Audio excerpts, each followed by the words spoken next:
My GF turned my single cheating kiss into a 2-year nightmare where she slept with multiple guys. When I finally left, she launched a terrifying smear campaign, fake pregnancy, and hunted me down across 3 states. I, 22M, have been with my girlfriend, 22F, since sophomore year of high school. We were each other's first everything. First kiss, first relationship, first time having intimacy, all of it. For years, we proudly told everyone we were each other's only partners, which felt special since most of our friends had multiple hookups by graduation. Then I ducked up royally during our freshman year of college. We were doing long distance, struggling with the separation when I kissed another girl at a party. The guilt ate me alive, and I confessed immediately. She was devastated. We broke up, but kept talking because 7 years is hard to walk away from. That's when everything changed. She started asking if she could go on dates with other guys. What could I say? I was the cheater, I had zero right to object. She'd text me things like, "Where's the line now?" and "What's too far for you?" I had no answers. I thought it was just to make me jealous, to hurt me like I hurt her. But then she started sleeping with these guys. A lot. At first, she'd tell me details, almost like she wanted me to feel the pain. But soon, I realized she wasn't just doing it to hurt me anymore. She was enjoying it. Really enjoying it. Meanwhile, I was alone in my dorm, torturing myself by imagining her with these other guys, but never hooking up with anyone myself. 6 months later, she suggested getting back together, but with a modification. She wanted an open relationship, but only on her side. Her reasoning? She'd discovered herself sexually and didn't want to give that up. The unspoken truth we both know but never acknowledge: I've never been great in bed. I'm smaller than average and never had the chance to develop skills with other partners. So here we are. We're together again, living near each other at college, but she regularly hooks up with other guys. Sometimes she tells me about it, sometimes not. She says this arrangement helps her trust me again while giving her what she needs physically. She swears she only loves me. Last night she came home at 4 a.m., hair messy, wearing a guy's sweatshirt. When I tried to talk about how it made me feel, she reminded me that I'm the one who broke our perfect relationship. That I should be grateful she's with me at all. The thing is, I know I ducked up. I know I caused this. But it's been almost 2 years of this arrangement, and it's destroying me. I can't sleep, my grades are suffering, and I feel worthless. But whenever I bring up changing our arrangement or breaking up, she says I'm punishing her for finally enjoying her sexuality after I ruined our trust. AITA for wanting to end this relationship even though I'm the one who cheated first? Am I just not man enough to handle the consequences of my actions? Or is this punishment that will never end? After reading all your comments, I realized just how messed up our situation had become. You were right that this wasn't just consequences for my mistake anymore. It had morphed into something toxic and one-sided that was crushing me. I spent a few days thinking about what to do, then asked her to meet at a coffee shop off campus so we could talk without her roommates around. When I got there, she was already sitting with 2 lattes waiting, looking weirdly nervous, which isn't like her. Before I could even start my prepared speech, she blurted out, "I'm pregnant." My whole body went cold. We haven't had sex in almost 3 weeks, and before that, we always used protection. I just stared at her until she looked down at her coffee and admitted, "It's probably Jake's." We were drunk and the condom broke. Jake. Her favorite hookup guy. The one she's been seeing most frequently these past few months. She started crying, saying she didn't know what to do, that she was scared, and that she needed me. Then came the kicker. She wanted us to raise the baby together. Said this could be our fresh start, that she was done with other guys and wanted to be a family. I just sat there, completely numb, watching her cry and make all these promises. 7 years of history with this girl, and I didn't recognize her at all. I finally found my voice and asked, "Does Jake know?" She shook her head and said he was just a hookup and wouldn't want to be involved anyway. When I asked how she could be so certain, she got defensive and reminded me that I was the one who ruined our perfect relationship in the first place, so I owed her support through this. That's when something finally snapped in me. I told her I was done. That I couldn't do this anymore. Not the one-sided open relationship, not raising another man's child, not being emotionally blackmailed with a mistake I made 2 years ago that she's clearly punished me for 1,000 times over. She completely lost it. Started screaming that I was abandoning her when she needed me most, that the baby could even be mine, it definitely can't be, that I was a coward who couldn't handle a strong woman. People were staring. The barista looked ready to call security. I stayed calm, which only made her angrier. I told her I would help her contact Jake, that he deserved to know, and that I hoped they worked something out. Then I left while she was still yelling. That night, my phone exploded with texts from her, her friends, even her sister calling me every name in the book. According to them, I'm a heartless monster who knocked up his girlfriend and is running away from responsibility. She's apparently telling everyone the baby is definitely mine. I finally blocked her number, but the damage is done. Half our friend group thinks I'm the world's biggest asshole, and rumors are spreading across campus. Her brother even showed up at my apartment threatening to beat the shit out of me until my roommate, who knows the whole truth, stepped in. I've been crashing at a buddy's place for safety, missed 2 exams, and am basically in hiding. Yesterday I got an email from the university's Title IX office saying they've received a complaint and need to speak with me. I'm absolutely terrified about what she's told them. I've contacted my parents, they never liked her, turns out they were right, and they're helping me find a lawyer. My dad thinks I should get a restraining order given how she's escalating things. I've started documenting everything and gathering evidence of our arrangement from texts where she explicitly mentioned hooking up with other guys. The one silver lining in all this is that some of our mutual friends have reached out privately to say they don't believe her version of events and are there for me. A couple of them have known about our fucked up arrangement all along and are willing to back up my side of the story if needed. I'm trying to focus on finishing the semester, but it's nearly impossible. Can't sleep, can't eat, can't concentrate. Keep replaying everything in my head, wondering if I really am the asshole here. One stupid drunk kiss 2 years ago has somehow spiraled into this complete nightmare. I know I need therapy to process all this. My mom's already looking for someone in my college town. I'm caught between feeling relieved that I finally stood up for myself and terrified about what she might do next. But honestly, for the first time in years, I don't feel worthless anymore. That has to count for something, right? We'll update again when I know more about the university complaint and paternity situation. Thanks again for making me see that I wasn't crazy for wanting out. Well, things have gotten even more insane since my last post. I'm typing this from my parents' house 3 states away because the situation at school went nuclear. After my last update, I met with the university's Title IX officer. She was surprisingly understanding when I explained the full situation. I showed her text messages where my ex explicitly talked about hooking up with Jake and other guys, plus texts from after the coffee shop where she admitted the baby was probably Jake's before she started claiming it was definitely mine. The officer said they'd need to investigate but advised me to focus on my academics and safety. 2 days later, Jake reached out to me. Someone had finally told him about the pregnancy, and he was freaking out. We met at a bar off campus, and honestly, sitting across from the guy who's been sleeping with my girlfriend for months was surreal. He seemed like a normal dude, not the monster I'd built up in my head.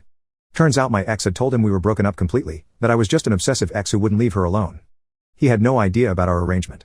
Jake showed me their text history, and it was clear they'd been seeing each other consistently for about 5 months.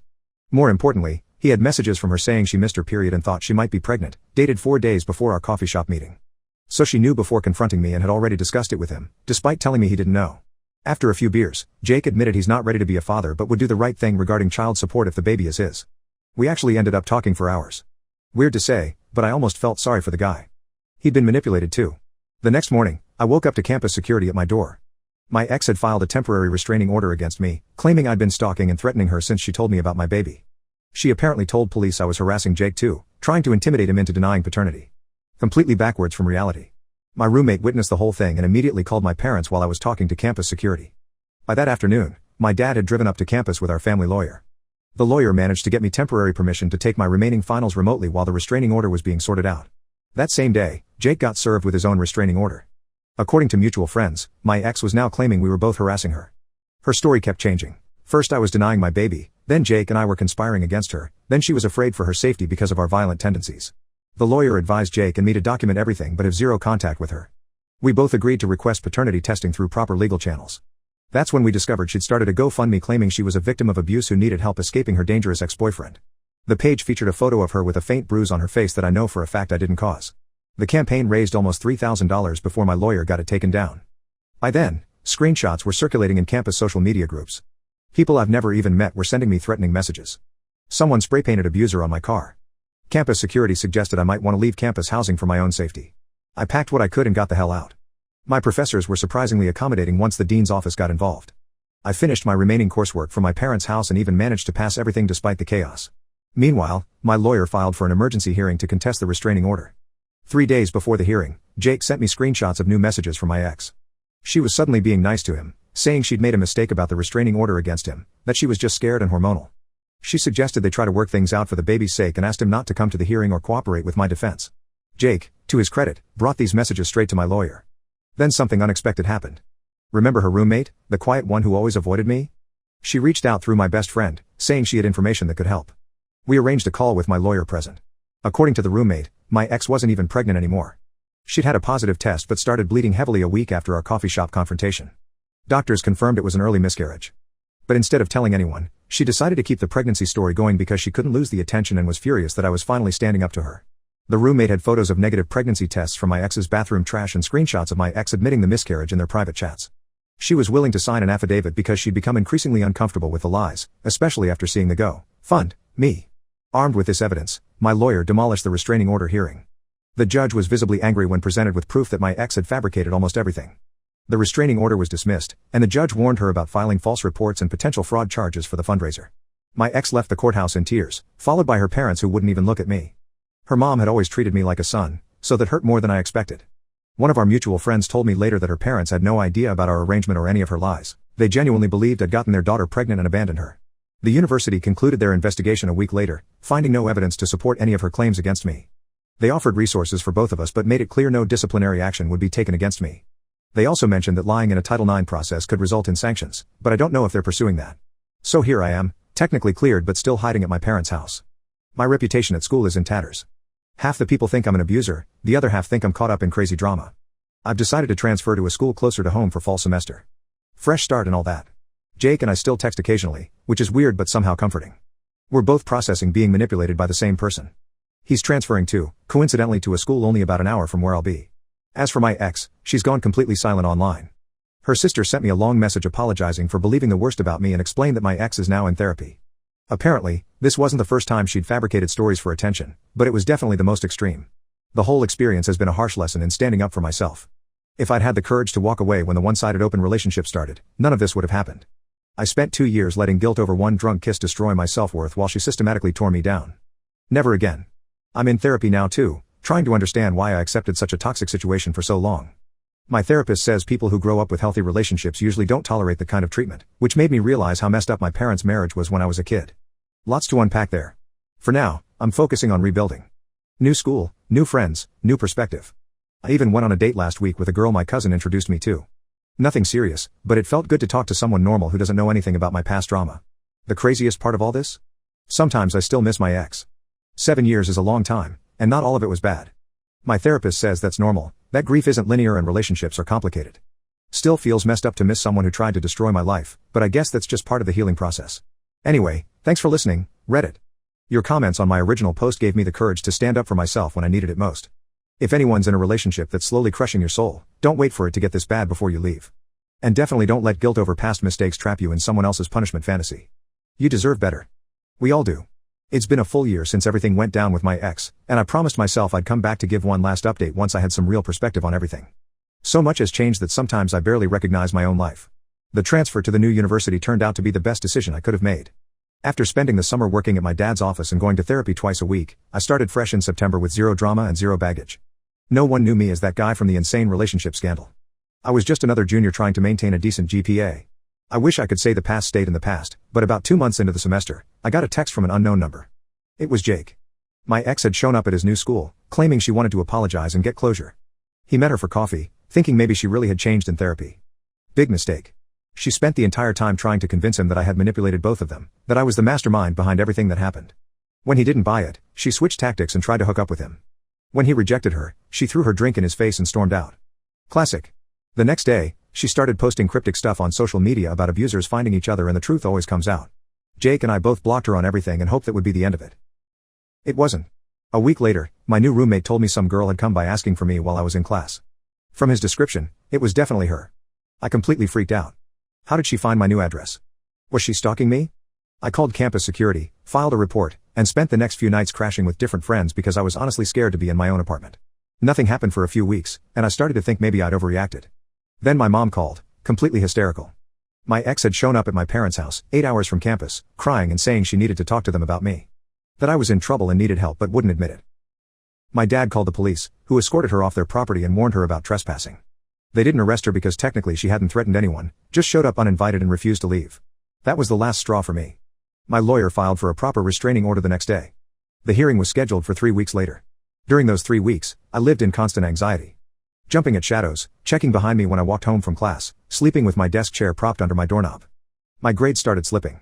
My new friends didn't understand why I was suddenly acting so paranoid. The day before the hearing, I got an email from my lawyer.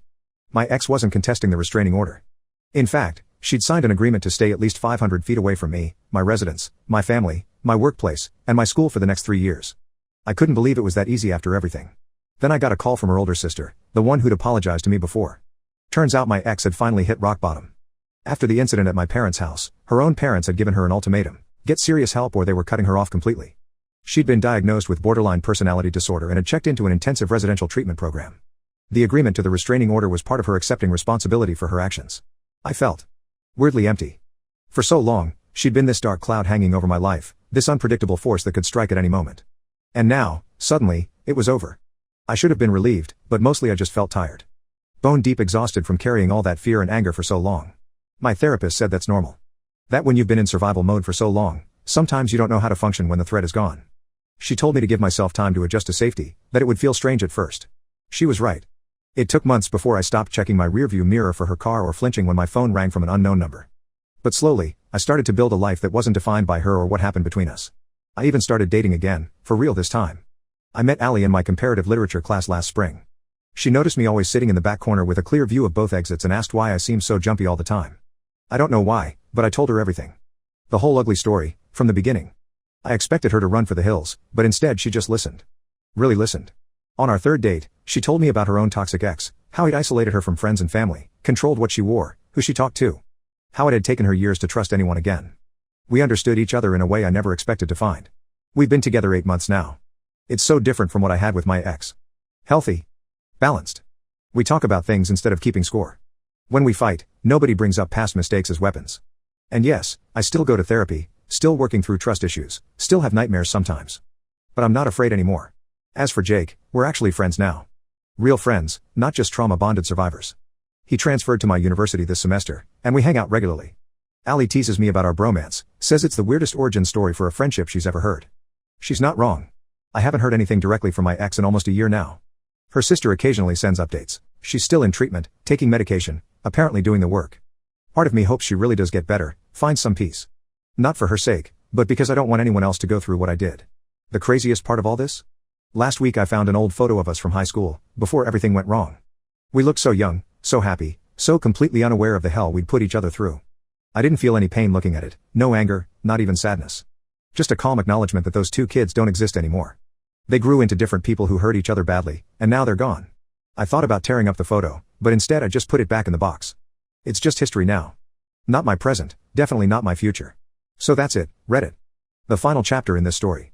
I went from a guy who let guilt over one mistake turn into years of emotional torture to someone who finally understands his own worth. I have a new school, new friends, a healthy relationship, and most importantly, some hard-earned wisdom about what love should and shouldn't feel like. For anyone still reading who might be in a situation like I was, wondering if you deserve the punishment someone's putting you through, you don't. It doesn't matter what mistake you made. Real love isn't about paying endless penance. It's not about control or keeping score or making someone feel small so you can feel big. Get out before your mistake becomes your identity. There's a whole life waiting on the other side of that toxic relationship, I promise. And to everyone who supported me through those original posts when I was at my lowest, thank you. Your words gave me courage when I needed it most. I'm going to be okay. Actually, I already am.